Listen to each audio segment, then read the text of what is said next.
I cut my teeth on playing drums with people on 2-inch tape before Pro Tools existed. When you used old tape, you know, people were listening more. This is my criticism of kind of modern day producers. If I track something and everybody's listening back and they're all staring at the computers, and they can zoom in to the millisecond, and they can see exactly when you hit, and they can see if something's like this.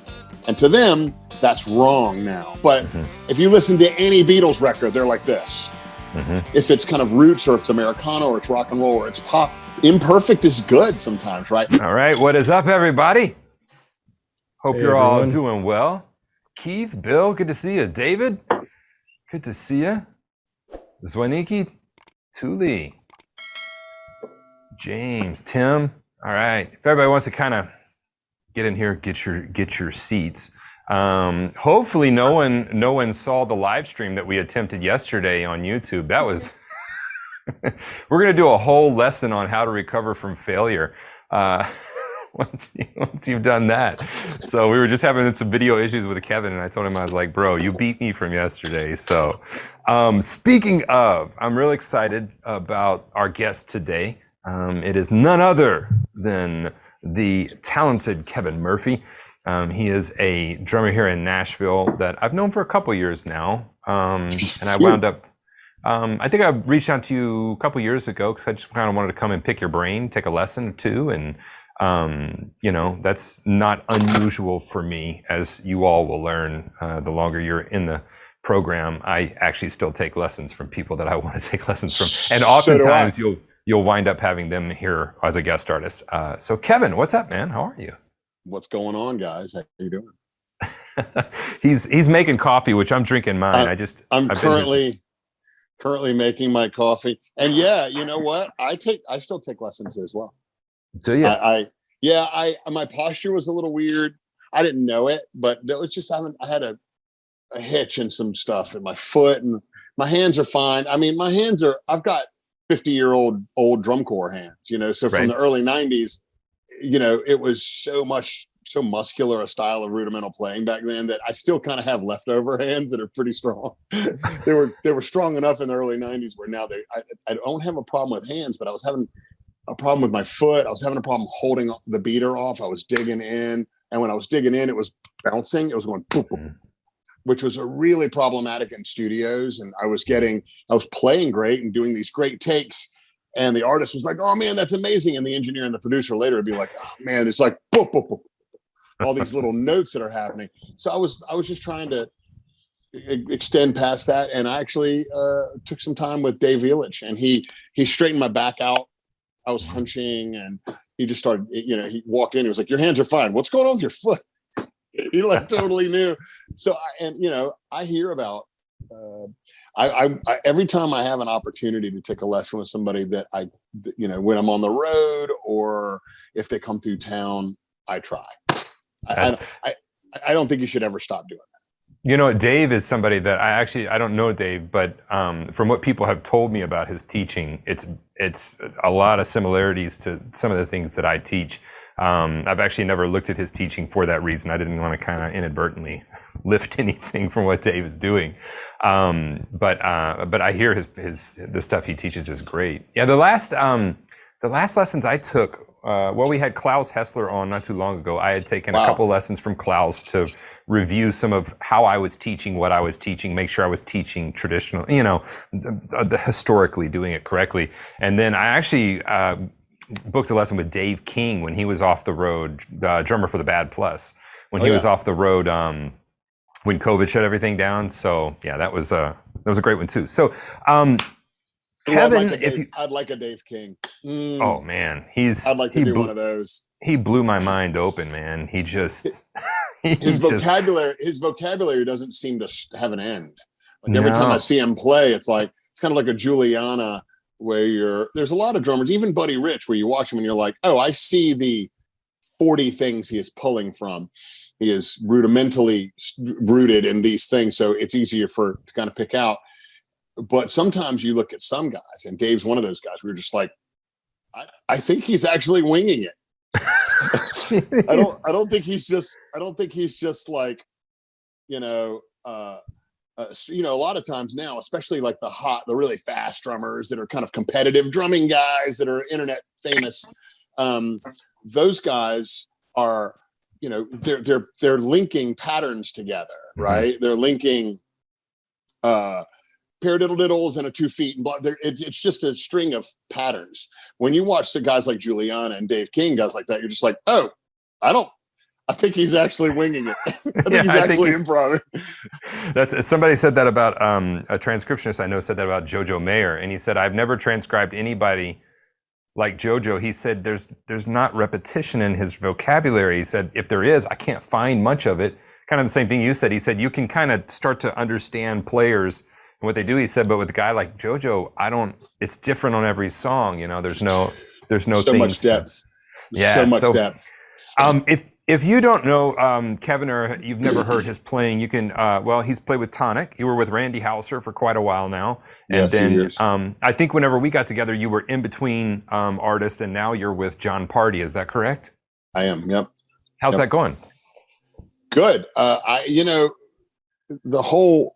my whole career kind of has been jumping and being hired away from people. So when people are like, man, how do you do that? I always go, well, first off, you have to decide what you want to be, right? Do you want to be a competitive, speedy, like drummer that is, you know, kind of antagonistically just kind of chopping each other out? Well, then you can just do that at home. That's right. Easy.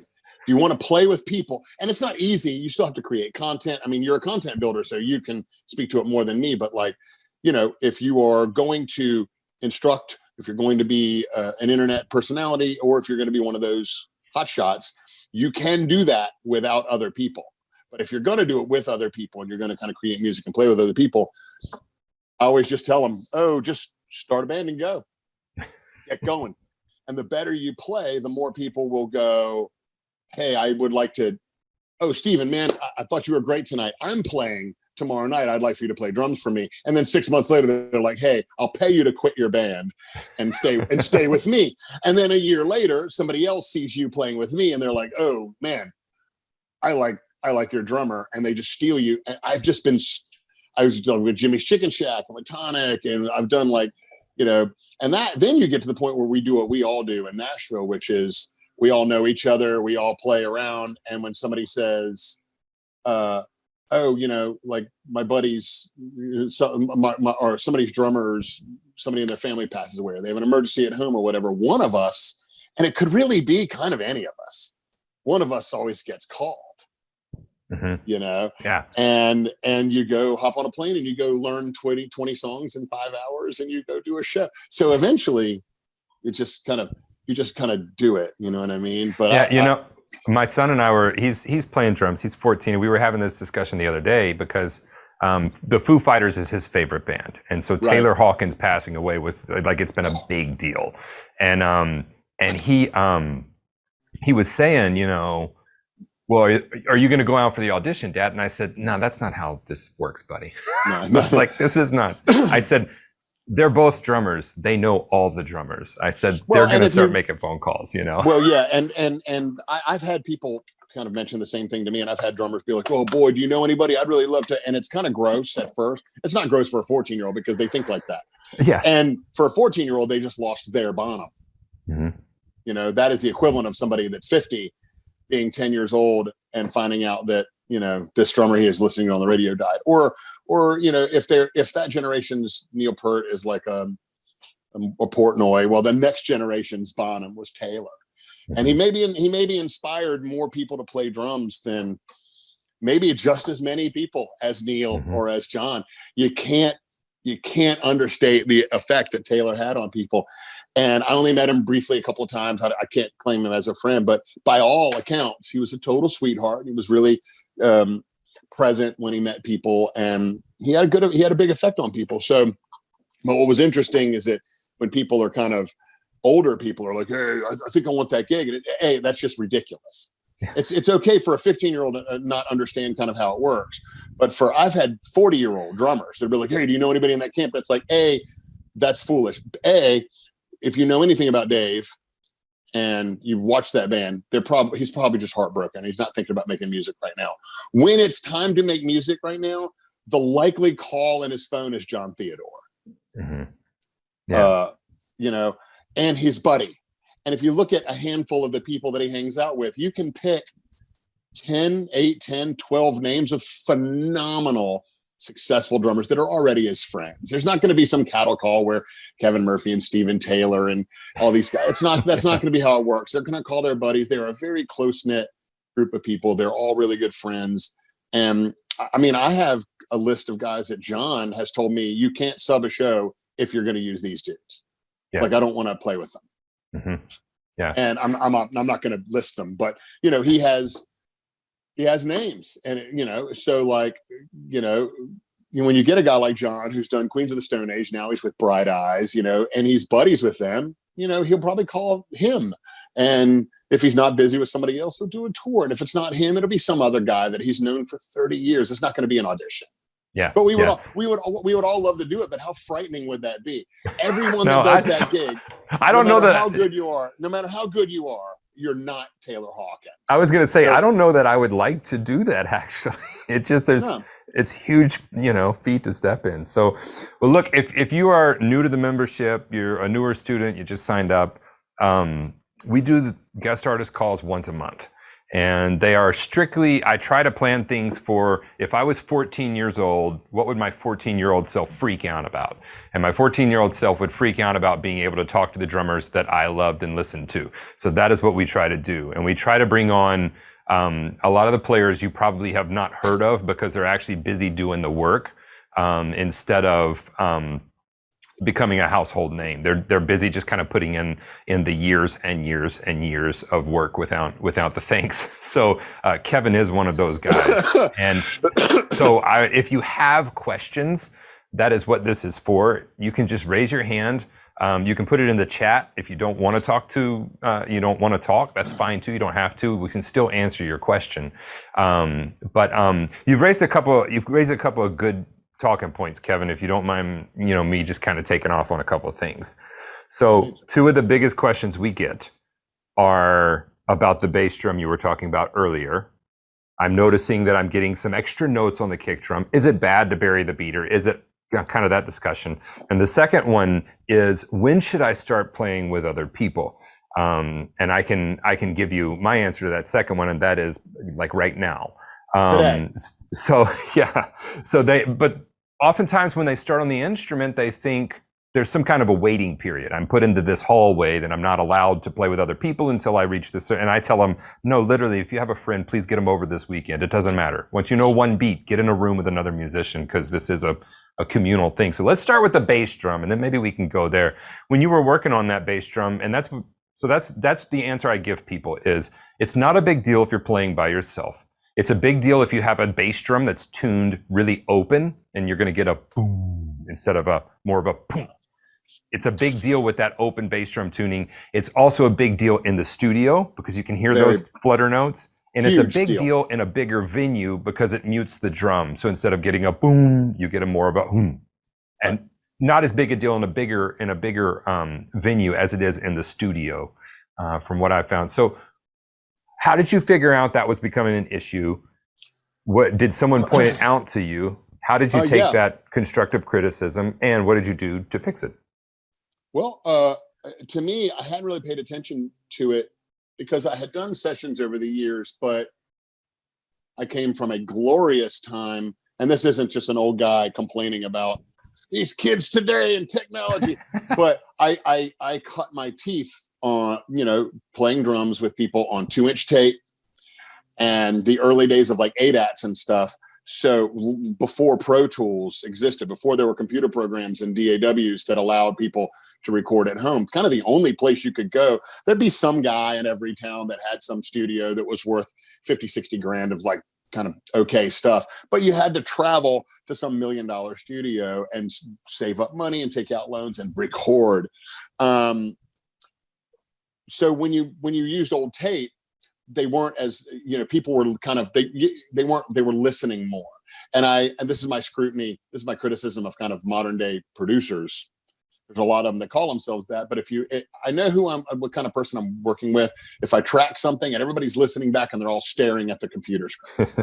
God, yeah. And then for everybody that doesn't know, there's waveforms that are happening on the computer. And what they're doing is they're looking to see how much you're lining up on that. Yeah. And they're zooming in. They're not just looking, they're zooming. They're zooming in farther than the ear can ever hear. Yeah, so I'll make it cleaner. Like it looks like a triangle, but it's on its side. So it's like this. And the front of it, where it's just big, is right when the kick hits. And it tails off, when the sound tails off. And they can zoom in to the millisecond, to microcosmic. And they can see exactly when you hit. And they can see right above it where like the bass hits and the vocal and all, and they see all these things stacked up, and they can see if something's like this. And to them, that's wrong now. But if you listen to any Beatles record, they're like this. They're like, they're all over the place, because that's where the feel lives, is kind of like the interaction of the people. It doesn't need to be perfect. As a matter of fact, sometimes perfect is perfect. If you're listening to a Diplo track or you listen to hip hop or whatever, it has to be perfect, because that's the propulsion of it. If it's kind of roots, or if it's Americana, or it's rock and roll, or it's pop, imperfect is good sometimes, right? So a lot of times there's a quote I heard from Rick Rubin actually 2 days ago to kind of point to that, and he said sometimes a sketch is better than an oil painting, and that's okay. Perfect. There comes a time when good enough is perfect, and when you go for perfection, you ruin it. You add too many lines, But at any rate, I started playing drums when I started tracking for the first few times. It was on 2-inch tape, and they would cut it and they could do edits, but not really the way they do now. So they had to just listen. And if it sounded good and felt good, they'd be like, cool, that sounds good. Next take. So I was hitting the bass drum, and I was basically doing this. If you're going like boom, but boom, and you're just hitting 4 on the floor, or you're going boom, but boom, but boom, like that. I was going boom, but boom, but boom, but my foot was hitting, and then it was resting against the head, because I got a big heavy leg. And that was causing these little dribbles of the note that people were seeing and noticing and hearing in Pro Tools. And even last week, I got a call from an American Idol guy that I had to do a song that night. I had to do it today. He was like, I was going to mixing tonight, and I need the drums recut. Can you do it? And I don't have a studio in my house anymore. My lady's piano is where my drums used to be, and I haven't built anything out back yet. So I called Miles McPherson, and I was like, Miles, can I come over and track this song? And he was like, absolutely. So I go over to Miles's house, and he's engineering for me. He's like, you're hitting the kick. You're going boom, boom.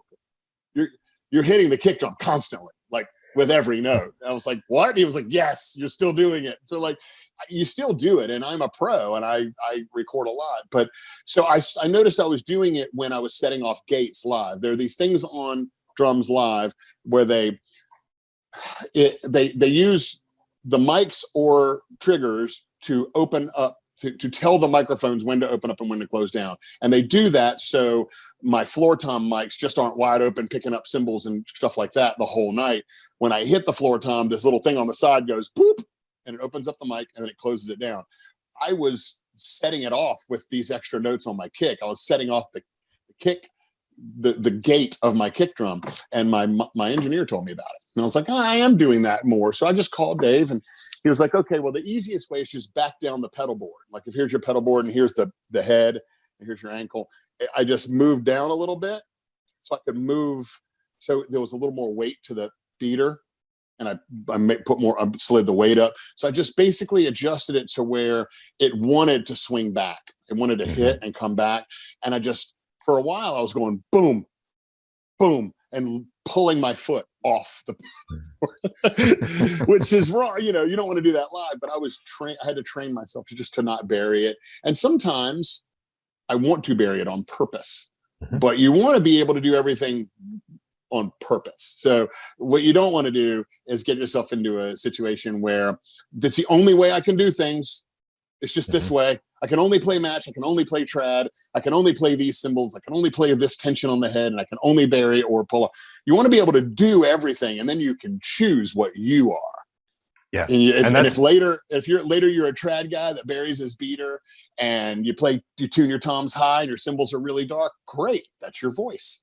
But you want to be able to do whatever you want and then choose, Yeah. And that's the discussion we have all the time with all of you is it's not good or bad. Whenever we do something, the only thing that's good or bad is if it's gonna hurt you physically. Other than that, it's just a sound. If we label it as good or bad, then we kind of put it in a category in our head. But if we just say that is what it is, and maybe it's the sound we're looking for, maybe it's not the sound we're looking for, but to be able to do that when called upon is the goal. And that's what we always point to.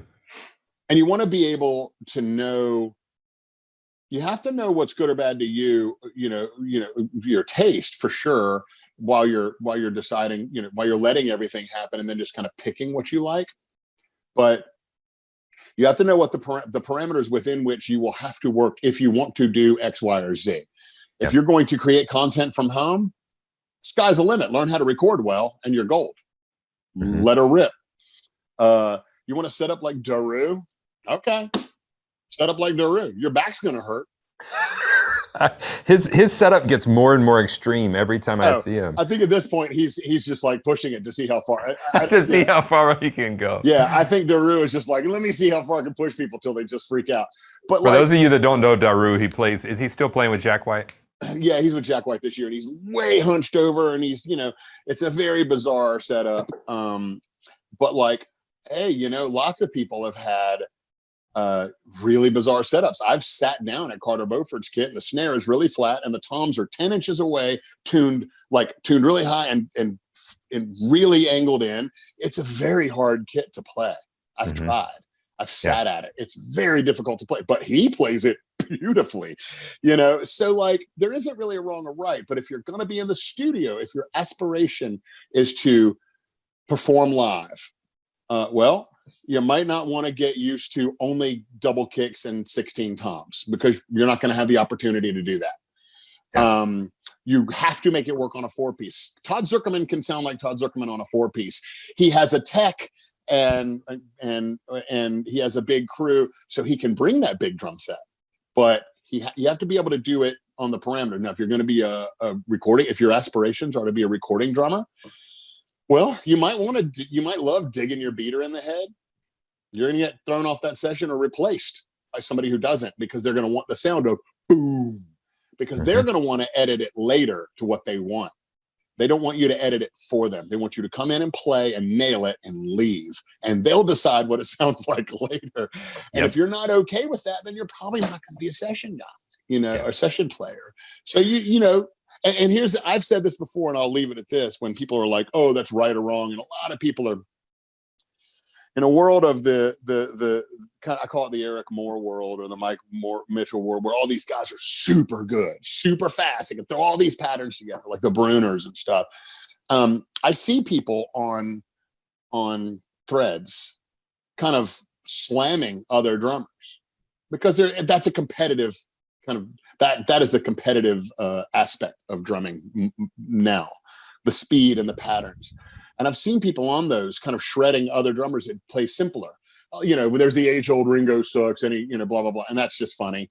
But I've seen people that slam like Meg White, who played for the White Stripes. And she's a very simple drummer. I love her playing. Well, here's the thing about Meg. It goes to what you said a minute ago. You have to define yourself. And if what you define yourself makes you happy and it's making the art you want art, and somebody wants to pay you to do that art, don't hurt yourself. Have a ball. Because you know who would screw up the White Stripes? Vinny Colaiuta. Yep.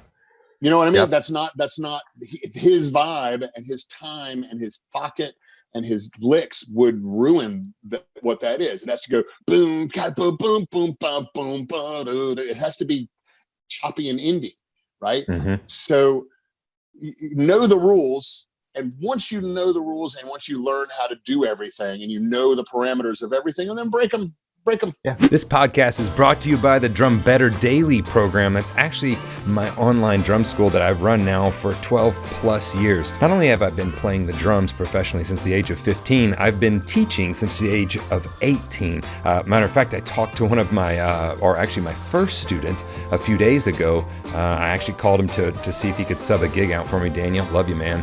And he's still playing. He's still doing it on a pro level. I would love to have you go check it out at stevensdrumshed.com. You can find a link to that in the show notes or video description, whichever platform you're watching it on. But it truly is a community of like-minded drummers where we are striving to just be the best that we can be at the drums. In addition to over 70 pre-recorded drum courses, there's also a tech talk area where we talk about everything technology related as it pertains to the drums, e-kits, recording, doing videos, all of that stuff. There are forums where you can hang out with the other students as well. We do 2 live video student calls every week that you can join if you'd like to. We do guest artist calls monthly, and I'll even make you a personalized lesson plan if that's what you need. Yes, we talk about the nuts and bolts of drumming. Yes, I give you exercises, but we also talk a lot about how to practice more efficiently, how to practice better, and how to get more out of your practice time. I know you're just like me. You're busy, you're being pulled by work,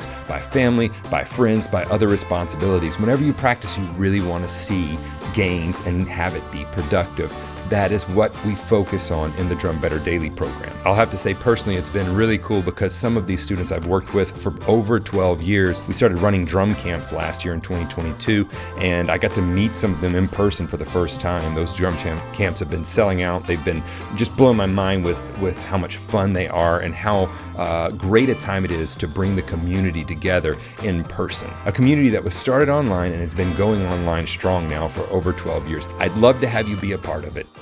And you know, I think it's okay. I talk a lot with a lot of you about this. It's okay to have a reason why you're playing the drums and to know that reason and to have those goals. And it's okay to ignore what everyone else is doing and work just towards those. If that's your reason for playing the drums, I spoke with somebody on a call a couple weeks ago, and their reason for playing the drums, they were looking for some direction in what they were working on. I said, well, what's the goal? What's the reason? Well, I have a country band and I want to play out. We want to play bars around here. And I said, okay, that's, you know, but should I be working on this more independent stuff? Should I be I said, well, let's first get the country stuff down. I said, because that's your reason. That's your lane. I said, and after you get that down, then let's move over to some of this stuff. But let's make sure you can do this really, really well, because that's what's making you tick right now. Yeah. This kind of segues. Go ahead. I'll do Chester and Chafee books and stuff like that, but you know, on the side just to keep my brain going. But I don't use any of that. No. You know, no. And if you're going to play it, and if somebody's like, "Oh, I want to be a pop or country," which I guess all falls under pop at this point. I want to be a touring pop drummer. If a young person asked me that and said, "What do I need to know first?" I'd be like, "You need to take an Ableton course." Yep. Because you are absolutely going to be dealing with Ableton. Yep. Period. Yep. Now, maybe it's flying in 100 things. Maybe it's just for clicks and counts. Who knows? But you're going to have to, if you don't know it at all, you will absolutely find yourself at a disadvantage at some point. Yep. So this kind of leads into the next topic that I want to, and Pat, I see your hand there. We're going to get to that. If you have questions, please raise your hand. They can be about anything. They can be about, you know, Kevin's favorite food. It doesn't matter. Just about anything. So this kind of leads into playing with other people and the importance of that. So when do you suggest starting to play with other musicians? How often? All of those things. Kind of dive into that. As soon as you can. It's weird. I want to set up my camera so I can see everybody in that grid, but I don't know how to do it. If you'll go to, there's a view. And if you go to gallery view, you can, it should show most everybody. View. Let's see. That's my spice cupboard. That's my spice. That's my view. I want to see people. Nah, never mind. I can't see them. Maybe it's just because I'm on the phone. Anyway, I think you should start playing with other people if that's what you want to do. If you are a bit of an introvert and you just love the math of drums and you just want to create on your own, enjoy. But if your aspirations are to play or perform music with other people, create music with other people, it doesn't matter where you are in time. It doesn't matter where you are in your development, your skill set. It doesn't matter if you've learned those beats, if you can play all that. Sit down, listen to what somebody else is doing, and make sound that goes with that, and see what you guys create together. The earliest you can do that, the better, period. And there's no disclaimer. There's no like, but maybe, no, nope. It's like, put yourself out there and learn. If you are scared of failure, you are scared of success. Like, you got to just go fall on your face for a while and try it out. And that's how you develop your voice. That's how you define what you love. That's how you define what you don't love. That's how you define your own voice. That's how you do everything. It's just doing it. Yep. All right. So Pat, you got a question. What you got going on? How's the weather down there in Mississippi, man? It's good today, but it may be different tomorrow, but it's been pretty good. Most of this bad stuff has been going south of us. So fortunately I live way up north in Mississippi. So it's not bad. Not bad up there. What question you got, man? Well, we've kind of passed it. I need to go back to where you were talking about, different drummers and styles and so forth. And this is just, I've seen some pretty bizarre drummers, and the most bizarre are the guys that are up in the air and they're in these harness type things and they're orbiting or something. I don't know what they're doing. I just wonder what your thoughts were on that kind of showmanship, and has any of you ever considered doing something that bizarre? So let's Kevin, let's talk about that. I was watching an Eric Imprada, I think that's how you say his name, video the other day.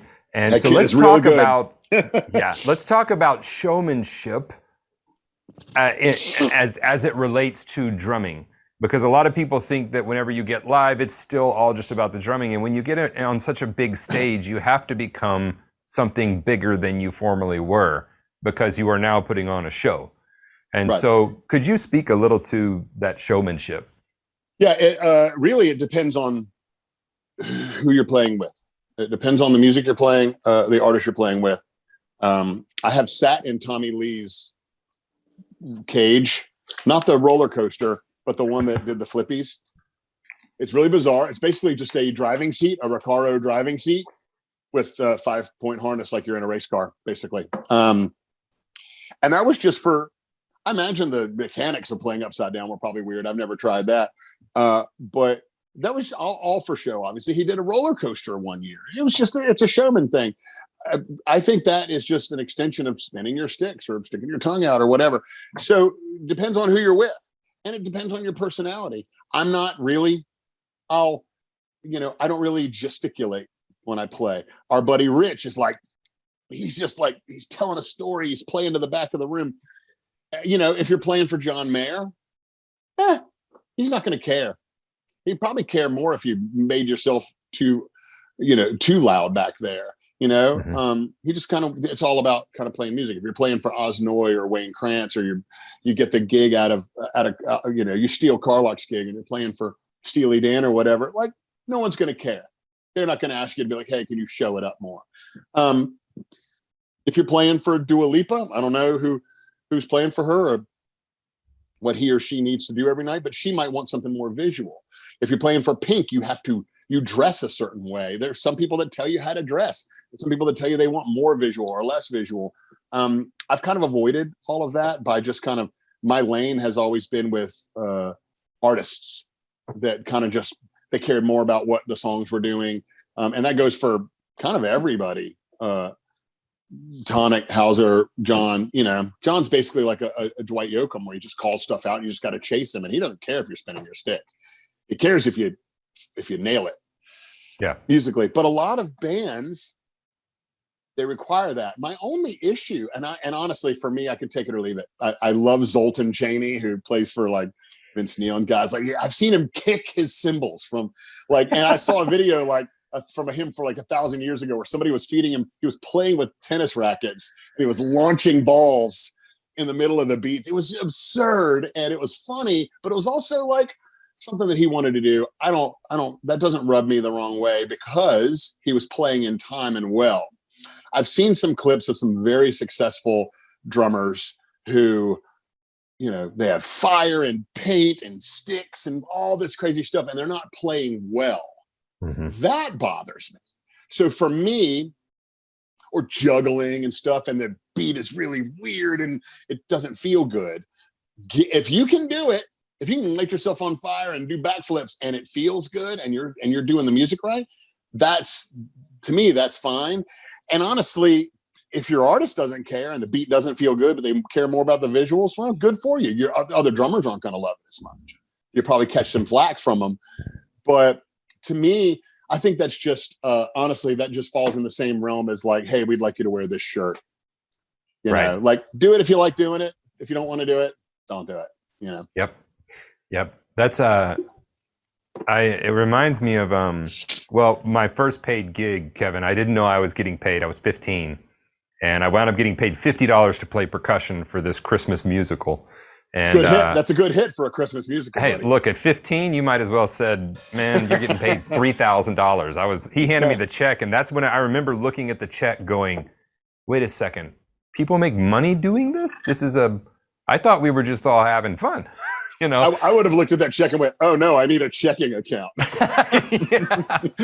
So they asked me in that show. They asked me to put on Rudolph reindeer antlers and a Rudolph nose. And at one point in the Harry Connick, I was to stand up while playing the sleigh bells. And my 15-year-old punk rock self was not really excited about doing that, but I did it. And that's actually my first gig was where Kelly, that's my wife, that's where she first saw me, was when I stood up playing sleigh bells with antlers and a nose. The antlers got her. And somehow this 20-year-old was like, bingo, that's my dude. You never know. You never know. So I joke, I'm like, I had nowhere to go but up. It was great to just start at rock bottom and be like, look, I'm better than that. We could do better. You know, I mean, some people want you to be in a visual thing. I mean, hey, look at David Byrne's newest tour. He was the singer for a band called the Talking Heads, for all you younger folks. And he's done this tour recently that is an extrapolation musically of what WGI drum corps, drum lines and guards do, where they're all in a box and they're all kind of moving. And the drum set is split into people. They're carrying a drum and a bass drum over there, and they're dancing the whole time. Well, you play for David Byrne, you don't get it. You don't have an option. If you want that gig, it's an athletic gig. You're wearing a drum, you're dancing, you're moving, you're singing, you're gesticulating, because that's part of the gig. That's a Broadway style production, and that's the gig you signed up for. You want to play for Blue Man Group? You're wearing blue paint. Yep. But if you play for Jon Pardi, if you come steal my gig and you play for Jon Pardi, he's not going to turn around and ask you to spin your sticks. Yeah. So at 6.5, one, whatever. Yeah, you mentioned something earlier that I actually had to deal with in my own playing. And so I came up, once I got to college, John Wooten was my professor. So I came up with a heavy rudimental background. Yeah. I was a kit player before then. And I went to school with a lot of guys that I joked that they majored in practice pad, because that's all they were always on the practice pad.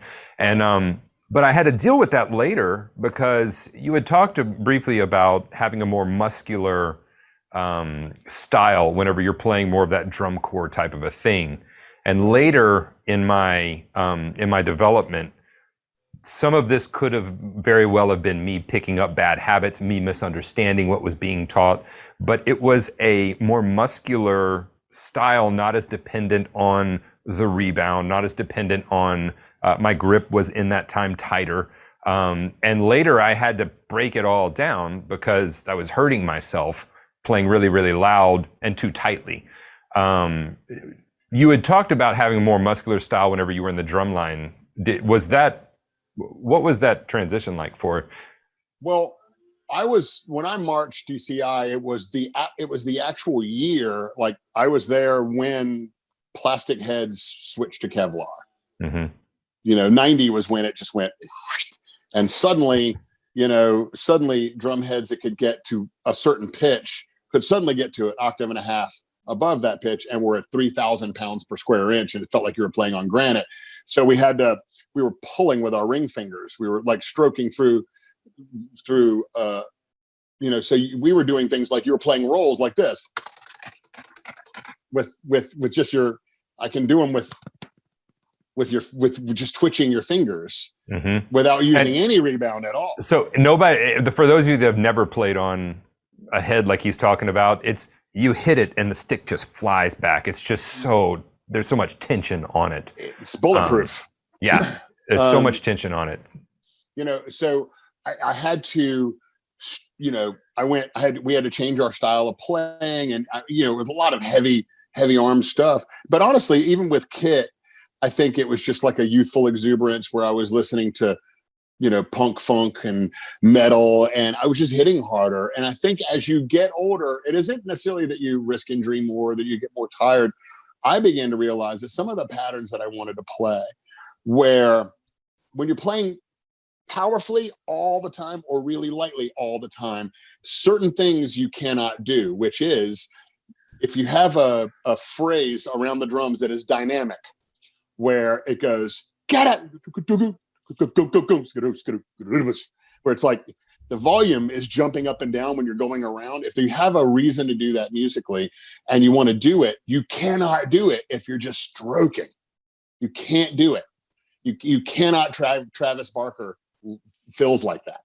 You can't play Babylon Sisters that hard. But by the same token, you can't play, there's certain songs you can't do the opposite. So to me, that's I started realizing that, that whole premise I have of having the bag full, where I know all the stuff, or I know as much stuff as I can, and I pull what I need. I realized I was limited, and I was only pulling from the machine gun guerrilla drumming, and I just got lighter. And now, like, I just drop sticks almost all night, 4 or 5 a night. I'll just lose it because I'm holding it way lighter. And I'm using the rebound off the toms more, and I'm letting it kind of flow a little bit better. But I also have the room. A lot of our music is like mid-tempo. I have a click going for most of it, but I have to stay on Jon. So I don't want to be spending so much time powering my drums. I track him the whole night because he will turn in the middle of a chorus and start playing a different song. Yeah. And I have to be on him. So like, I just wanted my focus to be not on like my body. I wanted it to just feel comfortable, and I wanted to just be able to track him, and be able to get to any dynamic that I might need. And it wasn't even an age thing. I just got to where I was like, oh man, when I want to do a press roll and then I want to go zzz, and flip my stick over and then do a cross stick thing, I can't do it when I'm bashing like I was in the late 90s. I just can't. Yeah. So now I can go zzz, I can just, it's nice and smooth because I spent some time to develop playing. It's still muscular because you and I are basically like, you don't know how many jokes I've had about you. Yeah, I didn't know I had a doppelganger until until I took a picture with Kevin, and then I was like, there he is. All the jokes. I get all the jokes. I'm like, no. Steven's the one with money.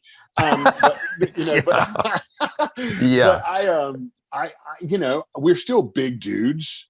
You're a little bit taller than me, but like we're still big guys. So almost no way to not be muscular when you go for stuff. But it really helps to just kind of be able to play dynamically. So if you are a kid like Tosh, who plays like he's the new version of Travis, he's great, but at some point he's going to get a gig where somebody's like, hey man, can you do this thing that like a Vinny-esque thing? And he's going to have to back some of his volume down to pull it off. Right. Yeah. So I think it's just being well-rounded is just being able to, throw big or go smooth. We all can't Gad and Tommy Lee constantly. We have to kind of, we got a couple submitted questions, and then David, I see your hand up. So let's get to these couple submitted that came in, and then David, you'll be next. All right, Grant, what we got, man? Yeah, this is a question from Chuck, who I think I saw on the call earlier. So Chuck, feel free to jump in. He's asking about what your guys' warm-up routine is like. And I think it's specifically like if for a practice session, what does your warm-up routine look like? And then like if you're going to play live, is that different? Do you want me to answer that, Steven? Yeah. If you're just joining the call, I see some new faces. If you're just joining the call, we've got guest artist Kevin Murphy with us. He's out with Jon Pardi right now, and formerly with Randy Houser and Tonic and tons of others. And so he is answering any and all questions that you have. So yeah, Kevin, go for it. Any and all questions. Okay, this is my favorite pasta from Kroger. I've got a pulled muscle in the back of my neck, so I can't look down. It gives me like kind of a tech neck. So you're posted up in my spice rack. All of you. I like you're all it. sitting in my spice rack. When I'm on the road, I have a couple of different practice pads. My friend Russ, who plays drums for Craig Morgan, actually found some of that rubber that the old Real Feels were made out of, and he made like 20 pads. So I have a new pad. Where did he find that rubber? I have no clue, because everybody's been looking for it for 30 years, but he found some. Found some, and I'll get you one. I'll get you a shed. He called him a shed sled or something. Because I literally have my Real Feel pad that's 25 something years old that my mom bought me, because it feels different than the newer ones. It was one we all learned on, right? Mine was I bought mine in '88. Yep. And I think I gave it away to Arjuna, who's played for Horton Heat and a bunch of other folks. I gave it to him when I left Madison Scouts. I think I gave it to him. I either gave it to him or the other, Jeff Spanos. I gave it to one of them. But at any rate, I haven't had one in years. And so I have one of those on the road that Russ made. He doesn't have a company for it, I don't think. I think he just made them for some friends. And I have a Reflex, one of the OG Reflexes, but I just left that backstage. So I've got to call Guy and buy a new one. But I do eights, legato, real wide. I do the eights, and then I do the, the dotted 8/16 bouncy guys. And I warm up match and trad, because for whatever reason, trad warms this up better for me. And I play probably 4 songs in my set, traditional, and the rest are match. And I don't know why. I think it's because I like to use the tip of the stick in the head when I do a cross stick. So I play trad and I can just flip it over. I think it's that, for whatever reason, I do that. I do a pattern of rolls. I have a couple of warm-ups left over from my old drum corps days that I kind of ran through. But really, this year on the summer tour, I'm actually going to have a whole other kit. And I don't know what I'm going to do on a practice kit. That's going to be fun. On practice days, which aren't that many, to be honest, I'm either working or I'm home and working on the house. But I don't warm up for the practice days. The practice, I just ease in, Okay. But when I do warm up, I always do it with some sort of click. Yeah. It makes sense. It makes sense that the traditional warms up more of that area of the. We talk a lot about grips. I call them hand positions. I don't call German American. I don't call them grips. They're hand positions. Traditional is a grip. Matched is a grip. These are hand positions. So when you're in this hand position, for everybody that's looking, this is called French, and this is the most limiting that our wrist can have. Then you have German, and this is much more, we can move our wrist a lot more in German, right? But actually the most rotation you can get out of your arm is in traditional grip. It's this rotation. That's the most rotation you can get. So when you're rotating and warming up in traditional, it makes sense that would warm up a bigger muscle group, because it's a bigger movement. I like it. I've never thought about that. I have also, people don't like hearing this because they're just like, oh man, I don't want to do that. They want to hear stuff they want to do typically. People are like, hey, what are you doing? I'm like, oh, I play hot for teacher. And then, like they want to do fun stuff, right? I have started doing, and it's hard sometimes. Sometimes I do it in the front lounge of the bus. Sometimes I'll find a little room. You got it. I do yoga. Yep. Down dog helps. It hurts my wrist, but it helps. I work on it. I'm working to, even at my age, you still have to progress, and I'm working on my flexibility and my strength all the time. So I think that it's really important to, and this is another Dave Illich thing that I'm learning now because of this pulled muscle. I had to play 2 shows. Thankfully I have this week off, so I'll be at home. But next week I have 2 shows. I've got to heal this by then. You have to treat your body. If you're going to play drums, it's the most physical instrument on planet Earth. It's a lot more physical than playing tuba, you know. And yeah, you might go, oh, guitar players, well, you know, Eddie Van Halen blew his knees out running across stage. Well, he chose to run across stage. You can stand there and play guitar. Yeah. Drumming, you are going to utilize every muscle in your body, every muscle, and all those little ones from your lower back all the way up to your head. You're using them. You have to treat it like a sport. You have to treat yourself like you're in a sport, like an athlete. I had Pete Parada come in the studio a while back, and Pete's another drummer here in town. He was with the Offspring for a long time. For those of you that don't know, and a good friend and a good yeah, pal. Kevin and I both know him, and he came in, and I specifically wanted to measure how his caloric burn rate on a show when he was out on tour. So we did BMI, we did all of this stuff, and what we found was that his heart rate, the peaks and spikes in his heart rate, as well as the caloric burn, we based that off of BPMs. We calculated how fast they were, how long the show was, all of that. His caloric burn was that of an Olympic soccer player. And later, a few years later, there's actually a doctor that started measuring this in drums, and her findings came right in line with what we had found, the caloric burn rate. And he would say he would come back 5 to 10 pounds lighter from every tour. It didn't matter how much beer he drank, how much junk he ate. He was coming back lighter, and his wife was always on him, but he couldn't keep it on. And the thing is Olympic soccer players, maybe they'll play a match a week. Whereas touring drummers, it's like 5-7 days a week. You're out. You know, if you're out on tour, you're hitting it. So it's a very physical, physical instrument. Yeah, and you have to mind your muscles. You know, you can't. I will tell you this, and I am at a constant. I am constantly at a stage 2 kidney failure because of the amount of ibuprofen that I've taken over the years. No, it's a fact. I can't drink alcohol anymore. I can never take ibuprofen again. I can't eat animal proteins because I damaged my kidneys with just bottle after bottle of ibuprofen because I was always in pain. Mm-hmm. And I was in pain from different things. I had a car accident, I had high blood pressure, I had my headaches, I had my thing, I hurt my hand, and I was in one of those bands that were touring up and down the East Coast in the late 90s, and I was doing 250 shows a year. Yeah.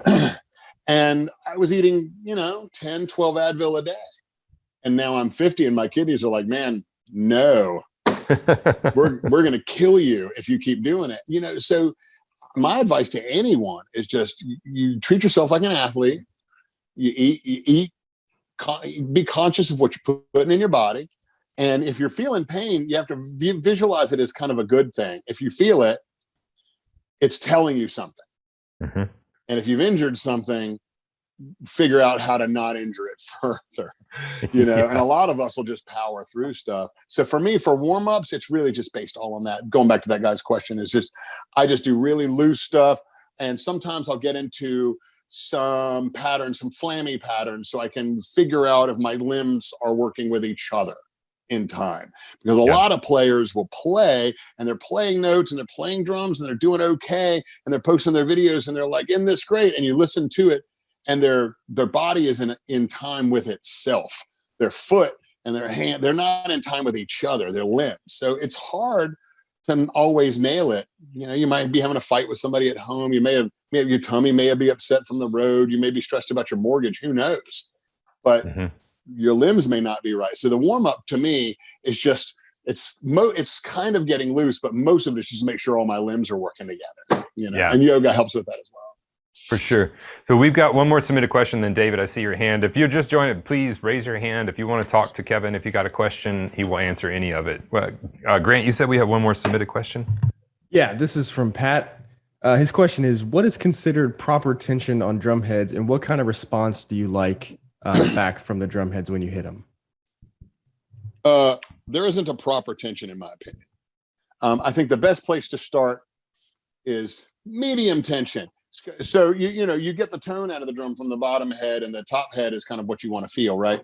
So for me, my bottom head is always about a fourth higher than my batter head, and that's with everything. Like my toms are tuned. If you go to my kit right now and you hit the bottom floor tom, and then you tap the resonant head of that floor tom, the resonant head is a fourth up from the batter head, and that resonant head is the same note as the next drum up's batter head, and then that resonant head is a fourth up, and then that is the same note as the next drum up, and then that is so it's fourths between everything, fourths between drums and fourths between heads. Anyway, that was the fast version. Tension wise, I think for snare, I obviously I want more rebound out of my snare than I go for toms, so my tension it kind of vacillates a little bit, but I have adjusted it down to fit with the mix. And a lot of people don't do this, but I do. I have conversations with my lighting director constantly about what he wants me to do at certain places, or what he likes that I'm doing. And hey, well, that fill you did tonight in this one spot, will you always do that fill so I can program the lights to do them with you and stuff like that? I do the same thing with my front of house engineer who will come to me and go, hey, I've got a bass, an organ, a piano, 3 guitars, a fiddle, a steel guitar, and 4 vocals that I have to fit into this mix. And your snare is hitting 4 of them. Can you get below them? Can you tune it down a little bit? So a lot of it, I'm just working with the team. But if I have my druthers, it isn't as high as a Buddy Rich, and it isn't as low as, I don't know. I can't think of somebody that's really low. It's kind of a medium tension. And I think that, I don't really tap shells to get tones. I can't hear that stuff. But I think just a nice medium tension is a great starting point. And then you just go with what you feel like you need. And if you're playing like a bop thing, you're going to crank it.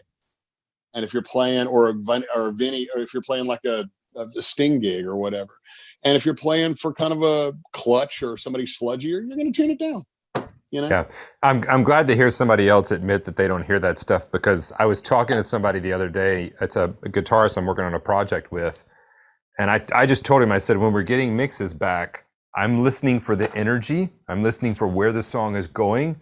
I'm listening for does it feel like it's losing energy there? I'm listening for, are the parts correct where they are? I said, all this, EQ that you keep spitting at me, I said, it's really good that you're doing that, because I'm not hearing it. When they fix it, I hear it and it sounds better, and I appreciate you doing it. But if it's up to me, I'm not hearing those, not the finer nuanced things. It's just not what my ear goes to first. I didn't hear that stuff before I found out I had many ears disease and my ear was shot. I didn't hear that stuff when I thought my ears were fine, and people were like, oh, just thump the note is a C, tune it to a C and it'll resonate more. I've never seen them resonate more or less. It's never seemed to be a big deal to me. A drum wants to be where it wants to be. Some have a real wide range of possible tunings, and others are real kind of choked down. They have a little window, and you got to get in that window.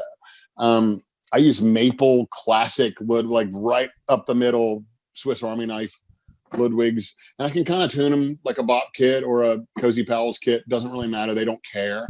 They sound good kind of no matter what. I don't hear the shell stuff, so I just tune it to feel on the batter head, get that in tune with itself, and then I tune the top, the resonant head. Typically it's a fourth above that. Yeah. So David, you're next. And let's see here. Yeah, what you got, David? Hi, Stephen. Hi, Kevin. Hey, man. Question really to both of you. Just listening to you're talking about warming up for gigs. And I've got a gig, not tomorrow, but next week. And it doesn't look like we're going to get a rehearsal in. So I've been learning the songs on the headset, etc. And I was just wondering what rehearsal looks like to you guys at the level that you're playing at and the gigs you play. Is it a big thing, or are you just work from music, work from notes? How does that work for you? I'll answer real quick, and then you can, Kevin, since you asked us both. Rehearsal looks like, for me, if we get it, that's great, and I love having it. Rehearsal does not look like we all come in there and try to learn the song together. Rehearsal is we come in knowing the song, and then we spend rehearsal figuring out those sections and those issues that we may be having. But what rehearsal is not, when you get together with a band, it is not for the guitarist to learn his part while you're trying to rehearse. The rehearsal is so that you can all get yours together, and you can all come together as a group and get a vibe as a group. So for me, that's what rehearsal is. It is coming prepared with your music, if you're able to, and then you're figuring out where everybody fits within that gumbo that you're trying to make. If we don't get a rehearsal, I do a lot of prep on my own with notes. And everybody you talk to has a different shorthand method for how they write charts or how they take notes. I have a shorthand method for writing charts. I have a lot of, there's actually a lesson in the members area where I go through my symbols that I've made that no one else understands, but I do on a chart. And I also have a shorthand notes format that I can fit like 10 or 15 songs on one page just by making small notes about each one that let me know about form and things. So for me, that's rehearsal. Kevin, what you got, man? For me, there's either none or profound. So my May, for instance, and most of my June, we will be at a place called the Steel Mill in Nashville, which is this massive building. It's the only building in town you can fit a full production rig, and we'll have all of our lights and the fire and the smoke and the lasers and all the blah. And as Steven said, we will know the music. We will be in. We will hit the deck, warm up, playing a couple of songs, but it will turn into listening to when we're stepping on each other. Hey, Kevin, that triplet fill you're doing, he's singing an eighth note based thing, so it's going. It's pounding into him. Change the fill. That's this guitar part. We're honing it and lining it up for the monitor engineer.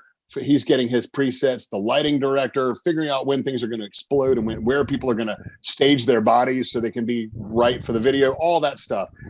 The rest of the time in Nashville, there is no rehearsal. And I make a chart that is basically, when you see numbers on my charts, you'll see the amount of bars.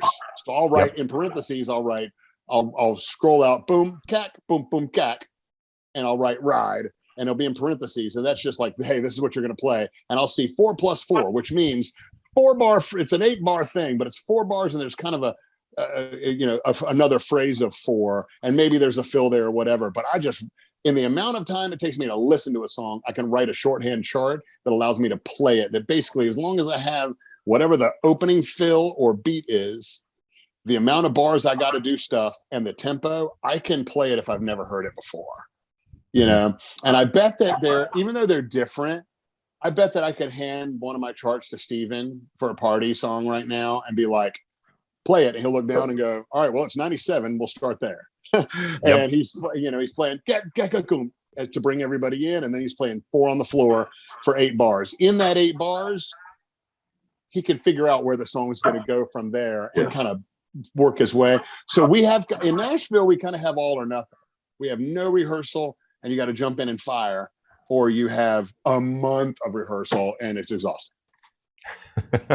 a lot of you may not know that large tours like that actually rent out large facilities, like he was saying, so that they can stage their entire show. It's not like they hit the first stadium and they're like, oh, well, let's figure it out, guys. They've spent weeks honing that show in a large place. So and if you and Grant and Steven, if you and Grant want to come up in June when we at the Steel Mill, if you want to pop over and like film it to like so people can see how wild it is, come on, just let me know. Okay, we may do that. I'll see about doing that.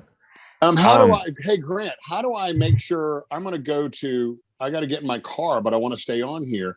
Should I kill the video and just go to audio, Steven? What do you prefer? Yeah, just kill the video. That's fine. Yeah, I don't want to be unsafe. Yeah, no, you're good. But how do I do that? Stop video. But if I stop video, you'll still be able to hear me, right? We'll still be able to hear you. Yeah. All right. Well, I'm sorry you have to say goodbye to my lovely face, Steven. It's okay. They're seeing mine, so it's pretty much the same thing. It's the same thing. I'll just move my mouth when you're talking, and it'll. Yeah, we'll do a ventriloquist thing. Steven, you got a question, man.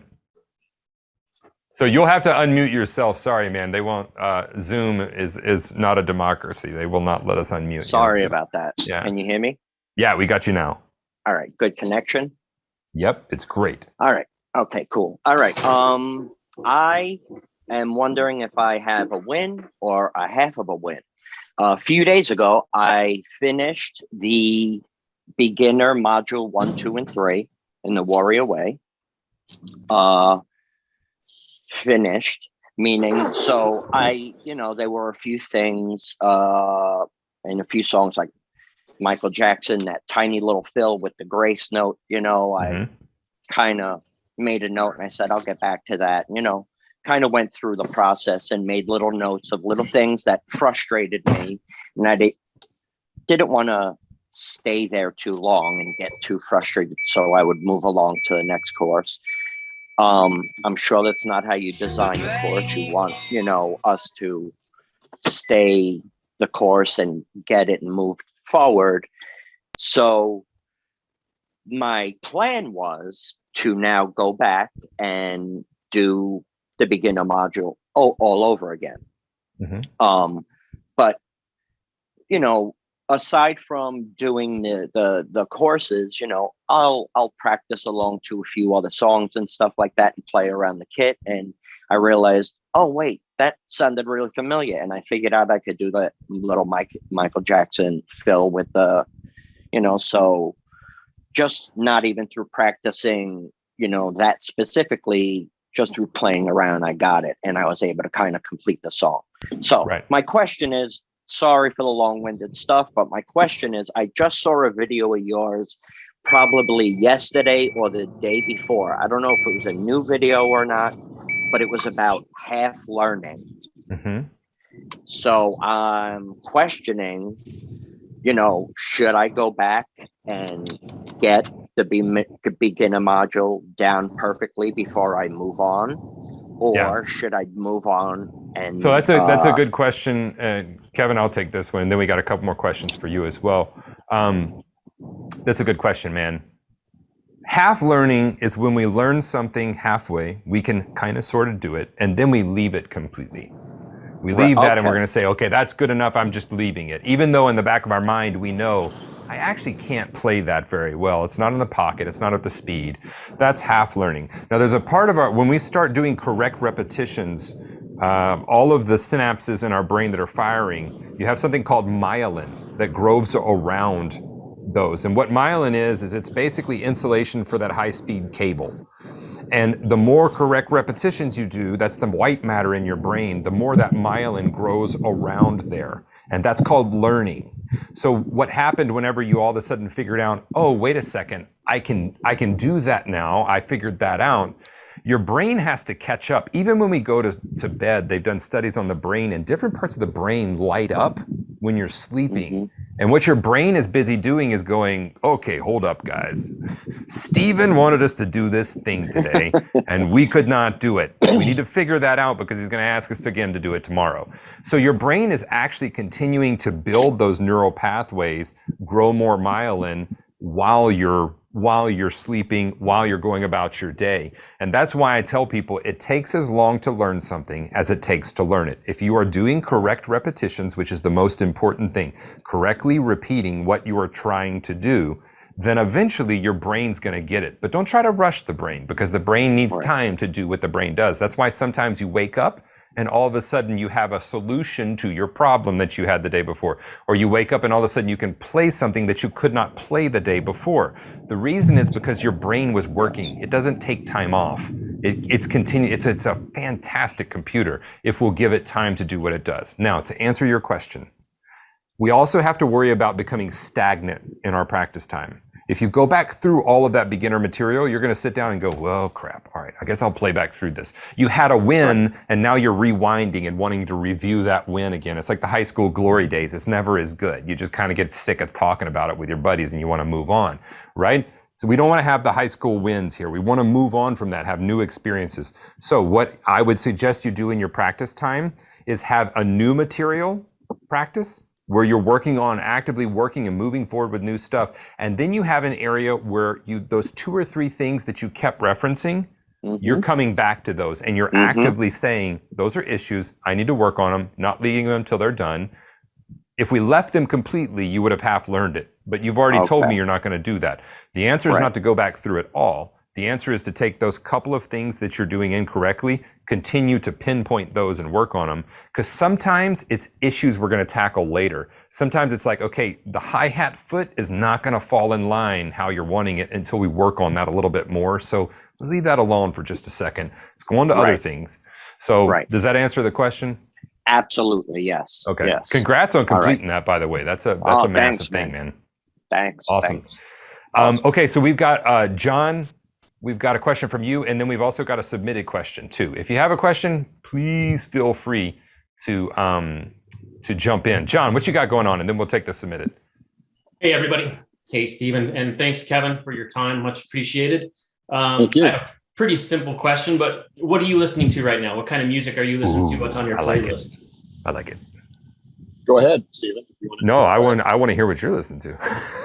Well, I'm going to an opera tonight in town with my lady, who is an opera Okay, so singer. what are they playing at the opera? I don't even know. I just bought tickets last night. She was just like, "Here's a link. We're going tomorrow night." And I was like, "Great." So, I've been revisiting a little bit of Steely Dan lately, just because I don't know. I saw Wayne Krantz last month, and I saw Carlock with him, and kind of that night I listened to some Steely Dan stuff and kind of kicked me back off to that. I have a 70s playlist because that's the stuff that makes me the happiest.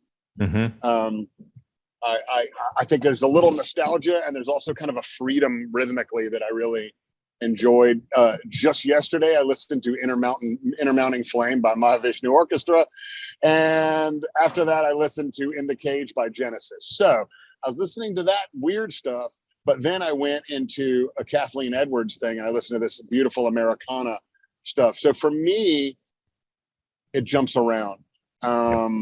To give you a even weirder, 3 days ago, I was driving around and I listened to every minute of Diorama, which is this beautiful, perfect, lost, uncelebrated Silverchair record from 1,000 years ago.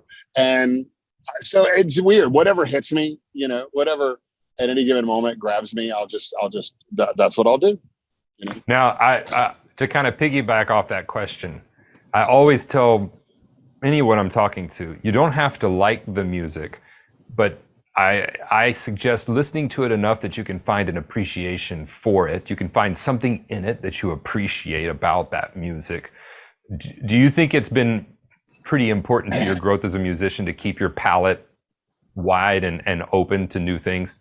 It has kept me alive, and it is the reason I have paid for everything I've bought since 1992 with drums. And I can't overstate that. When I used to have practice time, when I was like, I have 2 hours a day or whatever, I would have like X amount of time I would work on new stuff. X amount of time I would work on just perfecting the old stuff I already knew. X amount of time, expanding my vocabulary, blah, blah, blah. But I'd always take about 30, 40 minutes when I did that. And people look at me like I've got 3 dog heads when I say this in clinics and stuff, but I mean it. Find a radio station that none of the songs. And today it's even easier. You can just like Spotify or YouTube or whatever, but make sure it's something you absolutely will not know the music and just play along.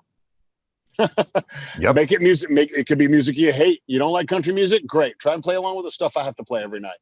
See if it's as easy as you thought it was, an hour later. Yeah.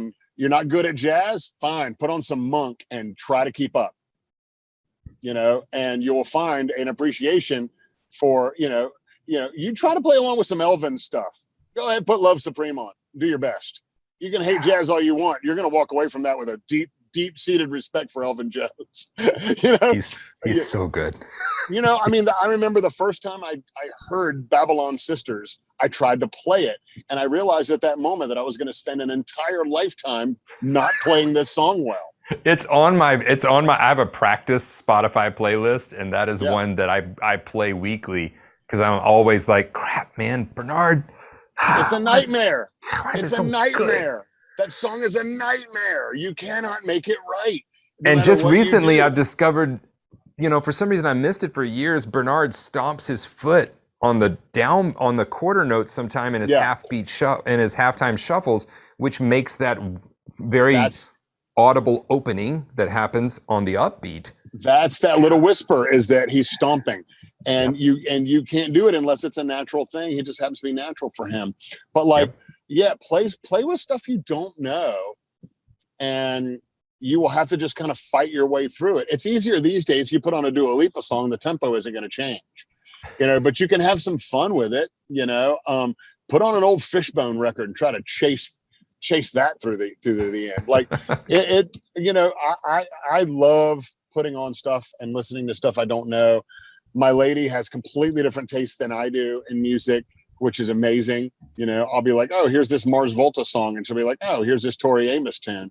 And, I think it's really important. I can't overstate the importance of that. Can I add to that just a little bit? I think a lot of that goes with live music too. Like there's a lot of times I'll be invited to a show or something, and somebody will say, well, you don't like this band, or you don't like that music, whatever. But if it's live, I mean, seeing accomplished musicians practice their craft and see it live makes me go back and go, I think I'm going to get that album now, or I think I'm going to start listening to that, because when I see it, I'm so much of a visual person that I get a deeper appreciation for something that somebody else has, or a different style of music. Yeah. Why would you not want to go see someone do what you also do or aspire to do on a level that you're not doing tonight? Like when I have nights off and people are like, oh man, are you on the road? Will you come see my band? I'll be like, yeah. They'll be like, really? I'll be like, well, you're the one playing drums for money tonight. What am I going to do? Sit on the bus? Like, I'd rather see somebody play music, you know? Yeah. I'd rather witness something. That's a great question. Thanks for asking that, John. I always am into what people are listening to. All right, we got another question submitted on chat. And if you have a question, please, you can put it in chat. You can, whatever you want to. You can raise your hand. That's totally fine. Hey, Bat, I just saw you there. I haven't seen you on a call. It's good to see you. Okay, so what's the submitted question, Grant? All right, this question is from Sean. He says, what basic exercises do you still have that have stayed with you from when you started playing, and that you still practice today? I love Sean. He asked this question to all of our guest artists, and it's such a good question. All right, Kevin. So what are the 2 or 3 exercises that you get kind of stuck with you and you always return to them as something to help you brush up on things? I like gritting flam accents, like chuckata, chuckata, chuckata, chuckata, chuckata in triplet bass, and adding diddles on the first note and then flam drags. And I love doing that once I'm warm. That's always kind of brings me home to when I was 19. I think straight legato 8s are the winner for everybody, no matter what they play. I think bouncies and back and forth, hand to hand. Those, you can't go wrong with those. Any paradiddle stuff, I'm not one of those guys that was going to do a lesson on how to apply paradiddles to the kit. If it applies to you and you are in a position where that makes sense and that is applicable, well, then you've probably already figured out how to do it. I don't recommend, throwing your exercises on a kit, but I love a paradiddle exercise where you go to singles, doubles, paradiddle diddles, triples. I love stuff like that. I think the old standards are the best ones, and they're the reason that they're used from everybody from John Wooten to us. There's a reason that they still breathe. Regarding the kit, you cannot go wrong with a real wide 2 and 4 with a quarter note or even a half note or even a whole note on the click, forcing you to respect the gap. Mind the gap, Yep. And you can't go wrong. To me, I tell everybody, to me, pocket or groove is not found in the notes. It's found in the space between the notes, the treatment of the space in between the notes. You are literally paraphrasing Claude Debussy. Yeah, we're the same thing. We oftentimes ignore the space. For anybody that's ever looked at sheet music, the first thing we look at is the black ink. But actually, there's just as much white there in between each note as there is black ink a lot of times. And a lot of times we rush through the white space to get to that black ink, the important things we need to play. Whereas that white space is really what makes the notes that are notated work. So I like that. Yeah. Debussy. I was listening to some of that the other day as well, as a matter of fact. I think it was Debussy. I read it the other day. It was a classical composer. I think it was him. That was like the true, the art in music lives between the notes or something to that effect. Yeah. And you can't go wrong with that premise, and honestly, you can't go wrong with that premise as a hired gun either, because I have conversations with people that all the time, and most of them do not get it. And they argue with me. And they're these guys that aren't working, that are arguing with me when I'm trying to explain to them how to work more. And I'm like, oh, I haven't been unemployed since 92. I don't know. Maybe shut up and take my advice. I mean, I'm not trying to be arrogant here. I'm just telling you what has worked, you know? And I have lots of gross notes that I want to stick in. Lots. I hear all of them. I hear every permutation. I want to add those little back two notes of a 16th note triplet on the snare. I want to add all of that. But you have to pay attention to what's going on, and it can't all be this. It can't. If you want a 16th note running thing, they'll add a shaker. They don't want you to do all of it. You can't be Gad because you're not Gad. He's hired to be Gad. I'm not hired to be Gad.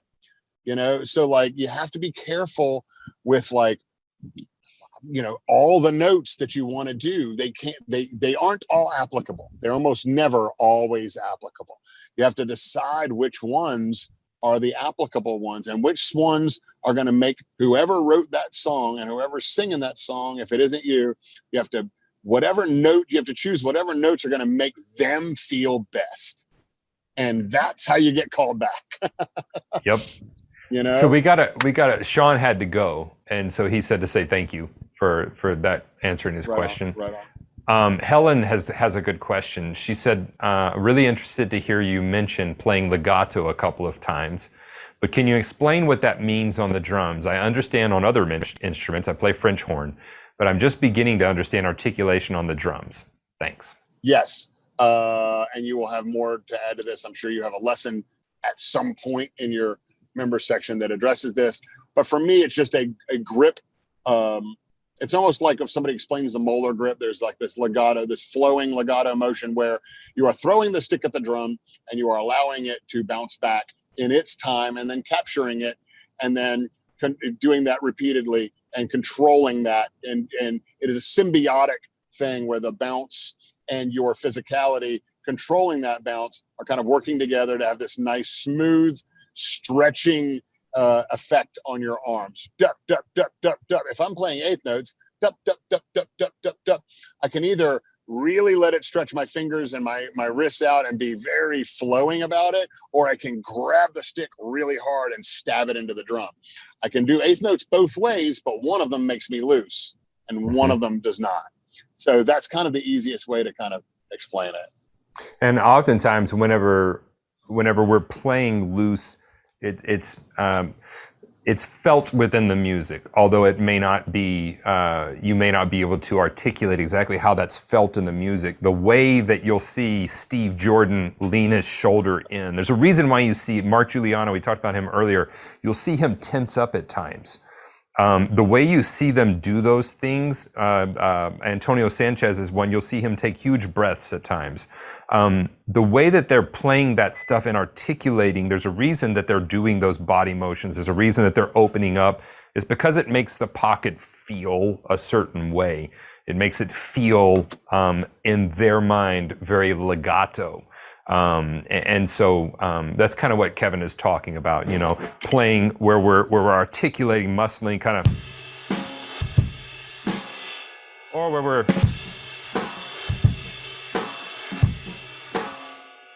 where we're beginning to let that stick breathe some and come out instead of being all up into it, which there's times to do that with both. So legato with drumming can be with how we're approaching the physicality of the instrument, which helps the drums breathe, the cymbals breathe more, but it can also be with, you know, how we're linking notes together, which is harder whenever we have such an attack heavy instrument. Yeah. So for her question, especially being a French horn player, it really is mostly when most drummers refer to legato, they're talking about kind of the physicality of what they're doing to make it sound crisp or flowing, if that makes sense. Yeah. She said great answer. So glad that helped. All right. If we have, Grant, do we have any more submitted questions? That's all the submitted. Okay. Awesome. So we will let Kevin go about his day now. Kevin, thanks so much, man. You know what? I was just picking JoJo up after school, so I was literally just picking her up. Hang on real quick. Oh no. I was just picking JoJo up, and I was about to say, "Hey, I'm on this live broadcast with Steve because with Steven, I was going to explain to her what I'm doing right now, so she didn't ask me. I'm on a live drumming thing. I sent you a text. Say hey to all the drummers, JoJo. Hello, everyone. So there you go. What's up, JoJo? Well, we'll let you go, man, and get about the day. But I really do appreciate I can you pop taking on the and time. we'll say bye. Oh, look at that! I don't think I've ever seen your daughter. Come on, Mom. He said, "I don't think I've ever seen your daughter." He's a sucker. He's playing you. We can keep him. I like him. Thank you. Well, hey, thanks for having me, man. Oh yeah, you bet. I appreciate you. And everybody, we will have. When is our next call, Grant? It is Tuesday. It's a Q&A. Awesome. We've got a Q&A Tuesday, and I think we have a Tech Talk next week too, don't we? Correct. Thursday. Yeah, we've got a Tech Talk, so check the calendar. And everybody, thank you for the questions. They were great questions. Kevin, thank you so much for jumping on here and taking time. And I'll talk to you soon, I'm sure. Yeah, man. And hey, you guys, let me know if you want to pop up. I think it's like late June. We're at Steel Mill for like 2 weeks. If you want to come up and film some of the tech stuff for your channel, just let me know. Come on up. Awesome. I appreciate that, Kevin. Yeah, man. You guys be good. Thanks for all the questions, everybody. You bet. We'll talk soon. See you, Steven. See you, Grant. See ya. All right, everybody. We'll see you all on the next call.